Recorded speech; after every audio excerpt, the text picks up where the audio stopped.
नमस्कार साथियों, आप सभी छात्र छात्राओं को एक और वीडियो में स्वागत करते हैं। आज के इस वीडियो में हम लोग जानेंगे आरआरबी ग्रुप डी के मोस्ट वीवीआई प्रश्न। जो 30 प्रश्न आपके एग्जाम में पूछे जाएंगे वो बहुत महत्वपूर्ण बायोलॉजी का हम लोग क्वेश्चन 30 प्रश्न को देखने वाले हैं। तो आप लोग इस वीडियो को पूरा शुरू से अंत तक देखेंगे, वॉच करेंगे।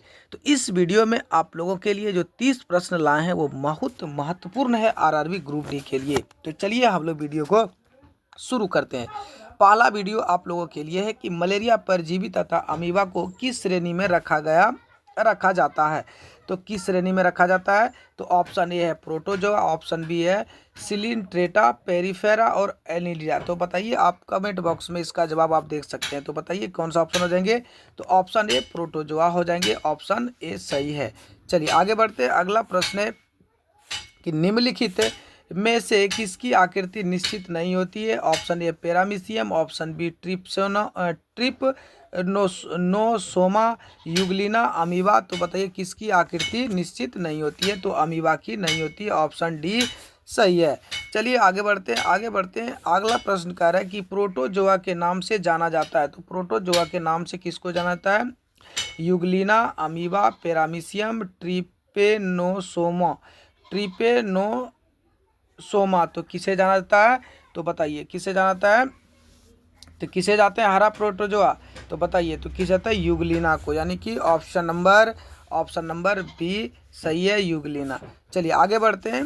अगला प्रश्न है कि मलेरिया बुखार पैदा करने वाले पहला प्रोटोजोआ क्या है? तो बताइए ऑप्शन ए कि पैरामीशियम, ऑप्शन बी है लिस्मेनिया, ऑप्शन बी है लिस्मेनिया, ऑप्शन सी है प्लाज्मोडियम, ऑप्शन सी है प्लाज्मोडियम, ऑप्शन डी है एंट अमीबा। तो क्या है? तो ऑप्शन क्या हो जाएंगे? तो ऑप्शन हो जाएंगे सी नंबर प्लाज्मोडियम, यानी ऑप्शन नंबर सी हो जाएंगे। मलेरिया बुखार पैदा करने वाला पहला प्रोटोजोआ क्या है? प्लाज्मोडियम है। चलिए आगे बढ़ते हैं। पांचवा प्रश्न क्या कह रहा है साथियों मेरे? आगे पांचवा प्रश्न है कि मनुष्य के शरीर में एंट अमीबा हिस्टोलिटिका कहाँ पाया जाता है? तो हिस्टोलिटिका कहाँ पाया जाता है?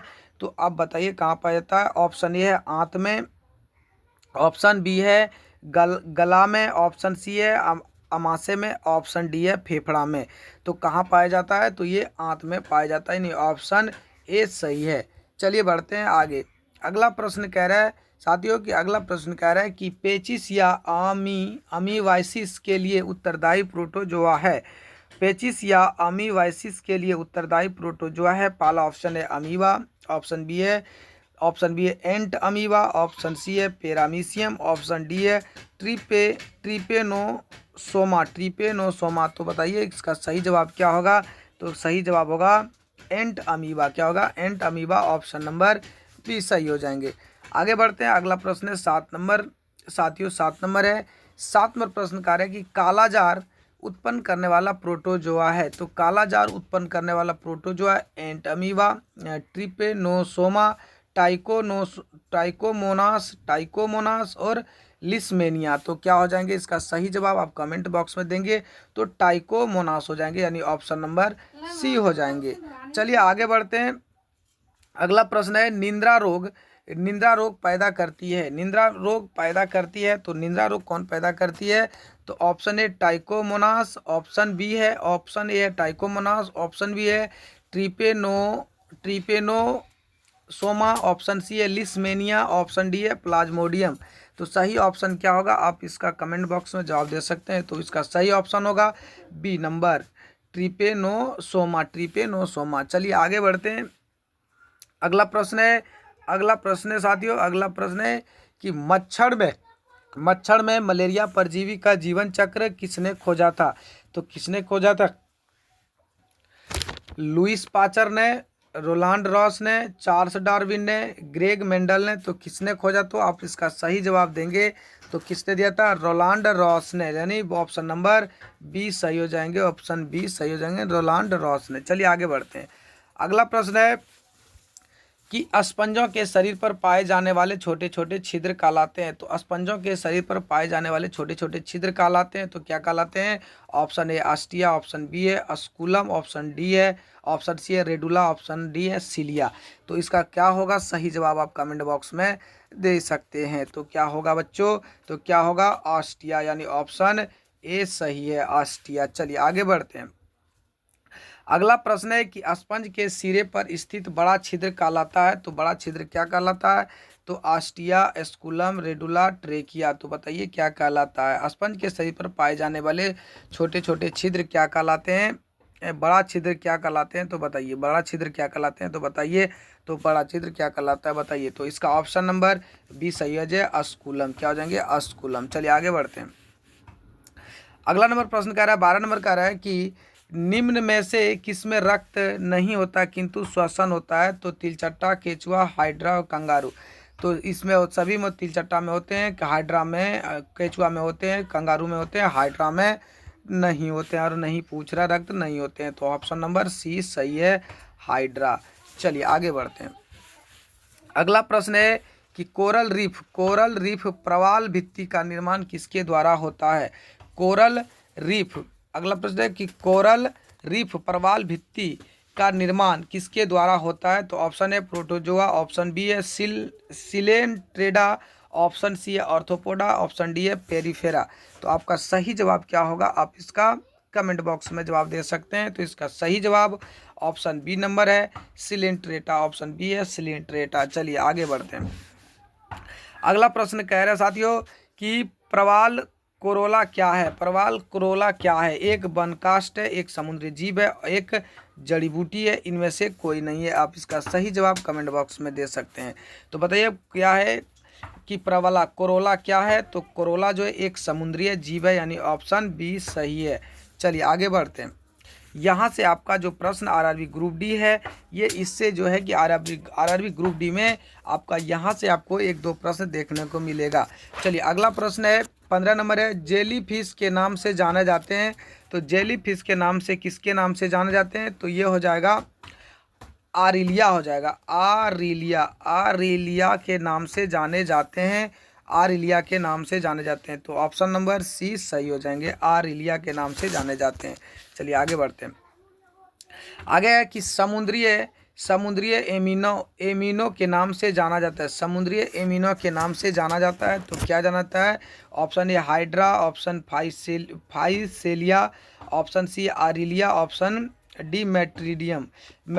तो समुद्री किसके जाना जाता है? तो ऑप्शन नंबर डी मैट्रीडियम के नाम से जाने जाते हैं। चलिए आगे बढ़ते हैं। अगला है 17 नंबर प्रश्न, प्रोटोगस मैन ऑफ वार के नाम से जाने जाते हैं। प्रोटोगस मैन ऑफ वार के नाम से जाने जाते हैं।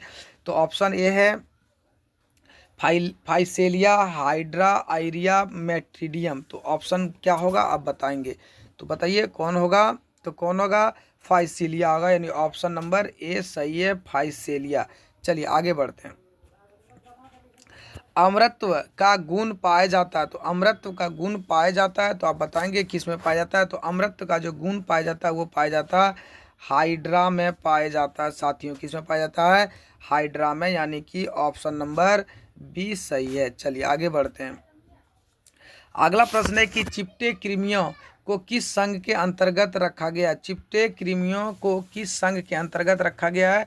तो ऑप्शन ए है प्लेटीहेलिम्थनीज, निमीथेलिमिजिथ, एनिलिडा, मोलास्का। तो इसका सही ऑप्शन क्या होगा? तो आप बताएंगे। तो इसका सही ऑप्शन हो जाएंगे ए नंबर सही ऑप्शन प्लेटीहेलिम्थनीज। चलिए अगला प्रश्न है कि फीता क्रीम टॉप वार्म किस संघ का एक महत्वपूर्ण प्राणी है? तो इसका सही ऑप्शन क्या होगा? आप कमेंट बॉक्स में जवाब देंगे। तो ऑप्शन ए है एनिलिडा, ऑप्शन बी है एम्फीबिया, ऑप्शन सी है मोलास्का, ऑप्शन डी है प्लेटीहेलिम्थनीज है। बताइए क्या है थीज है? तो बताइए कौन सा ऑप्शन हो जाएंगे?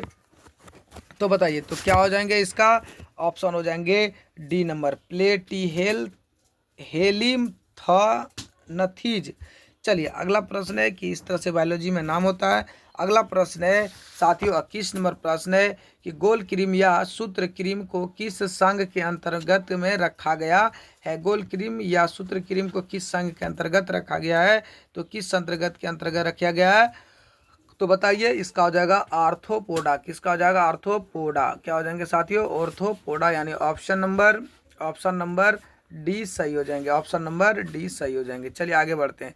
आगे फाइलेरिया नामक रोग उत्पन्न होता है, तो फाइलेरिया नामक रोग उत्पन्न होता है तो किसमें? स्केरिया, बुचेरिया, बेन क्राफ्टी द्वारा, प्लाज्मोडियम द्वारा, टीनिया सिलियम द्वारा। तो किसके द्वारा होता है फाइलेरिया नामक रोग? किसके द्वारा होता है? बुचेरिया बेन क्राफ्ट के नाम के द्वारा होता है, यानी कि ऑप्शन नंबर 20 सही है। चलिए अगला प्रश्न देखते हैं। अगला प्रश्न देखते हैं बच्चों, 23 नंबर प्रश्न देखते हैं कि पेरिटीमा पोस्थुमा निम्न में से किसका वैज्ञानिक नाम है। पेरिटीमा पोस्थुनाम निम्न में से किसका वैज्ञानिक नाम है, तो किसका नाम है? तो जोंक का, नौसिक का, नेरिस का, केचुआ का, फीता क्रीम का। तो किसका नाम है, तो बताइए। तो इसका सही ऑप्शन क्या है, तो इसका सही ऑप्शन है केचुआ का, यानी ऑप्शन नंबर सी सही है। चलिए अगला प्रश्न देखते हैं। 24 नंबर प्रश्न को देखते हैं साथियों। 24 नंबर प्रश्न कह रहा है कि केचुआ में कौन सा रक्त वर्णक उपस्थिति होता है, तो बताइए केचुआ में कौन सा वर्णक उपस्थिति होता है। तो हीमोसाइनिन, तो हीमोसाइनिन ऑप्शन है हीमाटीन, ऑप्शन है हीमाटीन, तो इसका हो जाएगा हीमोसाइनिन। ऑप्शन नंबर साथियों, ऑप्शन नंबर हो जाएंगे, ऑप्शन नंबर ए सही हो जाएंगे। चलिए बढ़ते हैं अगला प्रश्न। अगला प्रश्न बढ़ते हैं कि कीटों में कितनी जोड़ी टांगें होती है। कीटों में कितने जोड़ी टांगें होती है, तो आप बताएंगे कितने जोड़ी? 1 जोड़ी, 2 जोड़ी, 3 जोड़ी, 4 जोड़ी। तो कीटों में जो होती है तो कितने होती है टांगों, तो सी नंबर, यानी कि 3 जोड़ी टांग होती है। कितने होती है कीटों में? 3 जोड़ी होता है। चलिए बढ़ते आगे। अगला प्रश्न है कि मच्छर में लाल खून का उभर आना किस पर पोषण के कारण होता है। किस पर पोषण का कारण होता है, तो किस पर होता है, तो आप इसका कमेंट बॉक्स में सही जवाब देंगे। तो ऑप्शन ए है पौधा, ऑप्शन बी है तिलचट्टा, ऑप्शन सी स्तनधारी, ऑप्शन डी है केचुआ। तो कौन सा हो जाएंगे, तो स्तनधारी हो जाएंगे। ऑप्शन नंबर सी सही हो जाएंगे। चलिए अगला प्रश्न है 27 नंबर कि लाह उत्पन्न होता है। तो 27 नंबर में कह रहे हैं कि लाह उत्पन्न होता है, तो लाह किसमें उत्पन्न होता है, तो ऑप्शन है कि पेड़ की छाल से, कीटों के मल पदार्थ से, कीटों के शरीर के स्रावन से, इनमें से कोई नहीं। तो इसका सही ऑप्शन क्या होगा, तो आप कमेंट बॉक्स में करेंगे। तो किससे होता है, तो कीटों के शरीर से होता है, यानी option number C is the correct answer है। चलिए अगला प्रश्न देखते हैं। 28 नंबर प्रश्न कि रेशम प्राप्त किया जाता है, तो रेशम प्राप्त किया जाता है तो किससे किया जाता है, रेशम प्राप्त किससे किया जाता है। तो चलिए आगे बढ़ते हैं। ऑप्शन नंबर एक आ रहा है कि रेशम के कीट के अंडे से, रेशम के कीट के लार्वा से, रेशम कीट से प्यूसा से, इनमें से किसी से। तो बताइए रेशे की जो काला किया जाता है वो किससे किया जाता है, कि रेशम के कीट लार्वा से प्राप्त किया जाता है। तो ऑप्शन नंबर 20 सही है। चलिए बढ़ते हैं अगला प्रश्न। 29 नंबर घरेलू मक्खी का लार्वा कहलाता है। घरेलू मक्खी का लार्वा क्या कहलाता है, तो क्या कहलाता है, तो चलिए ऑप्शन ए प्यूपा, इमेंगो, मैग्नोट और केक शिक्षु। तो क्या कहलाते हैं, तो इसका सही बॉक्स में करें, तो ये कहलाते हैं मैग्नोट। क्या कहलाते हैं, मैग्नोट, यानी ऑप्शन नंबर सी सही है। चलिए बढ़ते हैं आज का अंतिम प्रश्न, 30 नंबर प्रश्न को। आज का अंतिम प्रश्न ये आपका आरआरबी ग्रुप डी के लिए बहुत ही, ये 30 प्रश्न आपके एग्जाम के लिए महत्वपूर्ण था। चलिए अगला प्रश्न देखते हैं। 30 निंद्रा रोग फैलती है, तो निंद्रा रोग कैसे फैलती है, आप इसका सही जवाब कमेंट बॉक्स में जवाब देंगे। फिर हम लोग यहाँ से 30 नंबर से ही हम लोग कल क्वेश्चन को करेंगे, फिर 30 नंबर से लेकर 60 नंबर प्रश्न तक करेंगे। तो आप लोग उम्मीद करते हैं कि आप लोगों ने 30 में से कितना सही जवाब दिए होंगे, आप कमेंट बॉक्स में ज़रूर जवाब देंगे। और ये 30 नंबर का आप कमेंट बॉक्स में ज़रूर जवाब देंगे कि निंद्रा रोग किस में फैलती है, किससे फैलती है, सीसी मक्खी में, स्लेंट फ्लाई में, खटमल में, जू में। तो इसका आप सही बॉक्स कमेंट बॉक्स में जवाब देंगे। तो हम लोग फिर से मिलेंगे एक नेक्स्ट वीडियो में, तब तक के लिए धन्यवाद। जय हिंद, जय भारत।